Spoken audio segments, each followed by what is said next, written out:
அனைவருக்கும் வணக்கம்.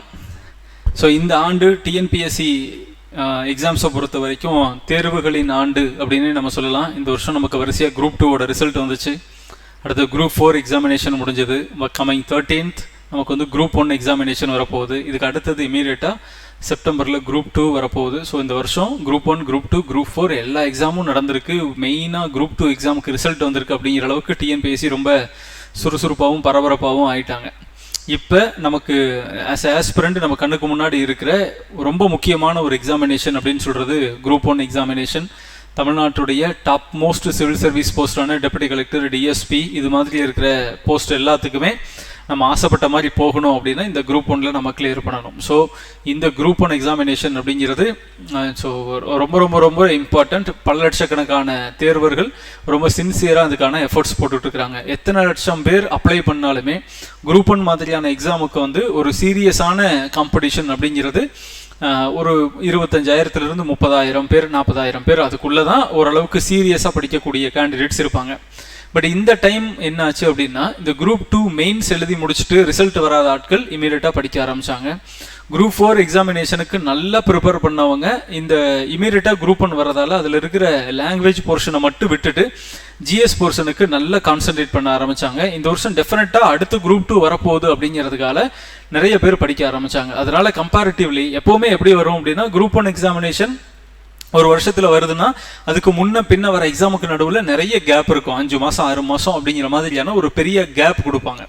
அப்படி அந்த கேப் இருக்கிறப்ப குரூப் 1 எக்ஸாமினேஷன் தானே அப்படிங்கிறதால நிறைய பேர் இந்த குரூப் 1 எல்லாம் நமக்கு ஆகாது, இந்த பேட்டர்னை நம்ம கம்ப்ளீட் பண்ண முடியாது, இது கொஞ்சம் டஃப்பாக இருக்கும் அப்படியான நிறைய காரணங்களால் குரூப் 1 எக்ஸாமினேஷனாக நிறைய பேர் ப்ரிஃபர் பண்ண மாட்டாங்க. அதனால எப்போவுமே குரூப் 1க்கான போட்டி அப்படிங்கிறது ஒரு சின்ன சர்க்கிள்குள்ளே ரொம்ப ஸ்ட்ராங்காக இருக்கும்.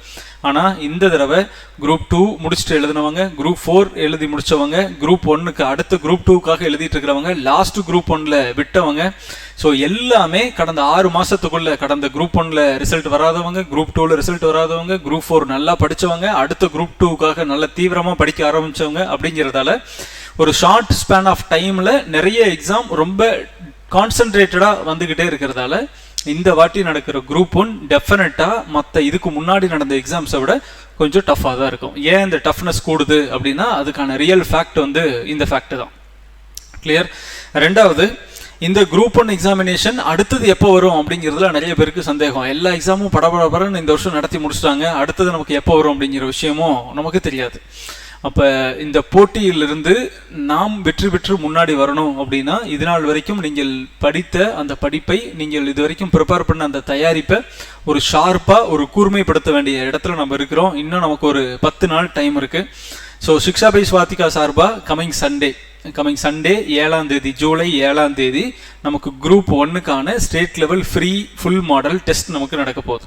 ஸோ டிஎன்பிஎஸ்சியோட பேட்டர்ன் என்ன பேட்டர்ன் இருக்குமோ, டிஎன்பிஎஸ்சியோட கொஸ்டின் ஸ்டாண்டர்ட் என்ன கொஸ்டின் ஸ்டாண்டர்ட் இருக்கும், அந்த சேம் ஸ்டாண்டர்டில் அந்த சேம் பேட்டர்னில் ஈவன் கொஷின் பேப்பரோட குவாலிட்டி, கொஷின் பேப்பரில் இருக்கிற கொஷின்ஸோட அலைன்மெண்ட் முதல் கொண்டு ஒரு டிஎன்பிஎஸ்சி கொஷின் புக்லெட் என்ன ஷேப்பில் இருக்குமோ அதே ஷேப்பில் எக்ஸாக்டாக அந்த ஃபீல் உங்களுக்கு கொடுக்கணும் அப்படிங்கிறதுக்காக free full model test coming Sunday நடக்குது.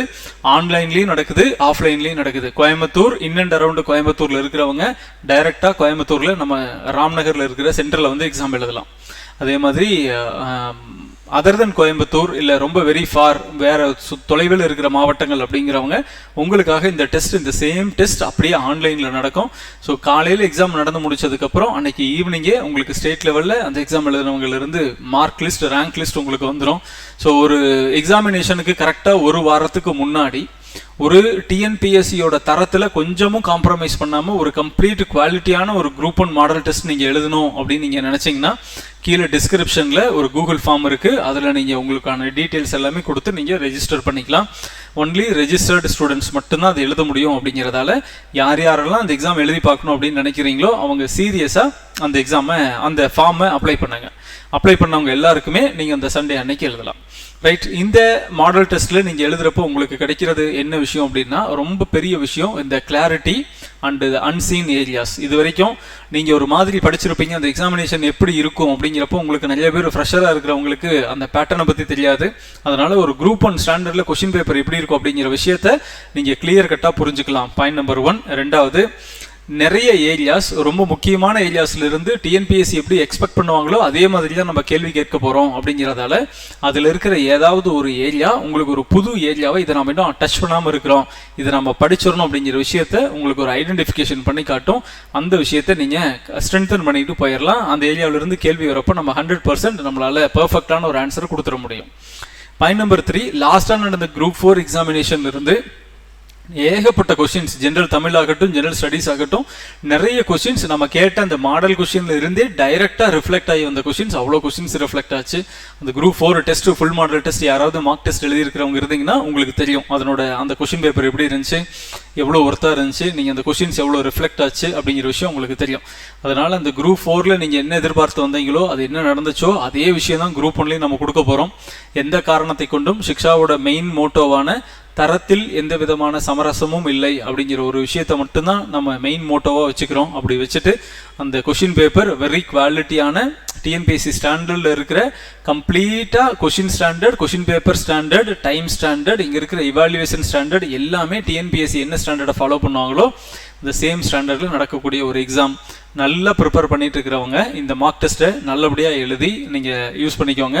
டெஃபினட்டாக அதுக்கு அடுத்த வாரம் நடக்கிற அந்த எக்ஸாமில் நீங்கள் பண்ணக்கூடிய சின்ன சின்ன கேர்லெஸ் மிஸ்டேக்ஸ், நீங்கள் டச் பண்ணாமல் போகிற ஏரியா, இது எல்லாத்துலேருந்து உங்களை அவாய்ட் பண்ணி டெஃபினட்டாக உங்களுடைய வெற்றியை இந்த மார்க் டெஸ்ட் உறுதிப்படுத்தும். யாரெல்லாம் நல்ல ப்ரிப்பேராக இருக்கிறீங்களோ, இந்த குரூப் 1 எழுதி பாஸ் பண்ணணும்னு நினைக்கிறீங்களோ, ஒரு ப்ராப்பரான மார்க் டெஸ்ட் எடுக்கணும்னு நினைக்கிறீங்களோ, அது உங்களுக்கான வாய்ப்பு. இது கீழே இருக்கிற டிஸ்கிரிப்ஷனில் இருக்கிற ஃபார்மில் உங்கள் டீட்டெயில்ஸ் கொடுத்து ஃபில்அப் பண்ணிக்கோங்க. சண்டே அன்னைக்கு மீட் பண்ணலாம். All the very best.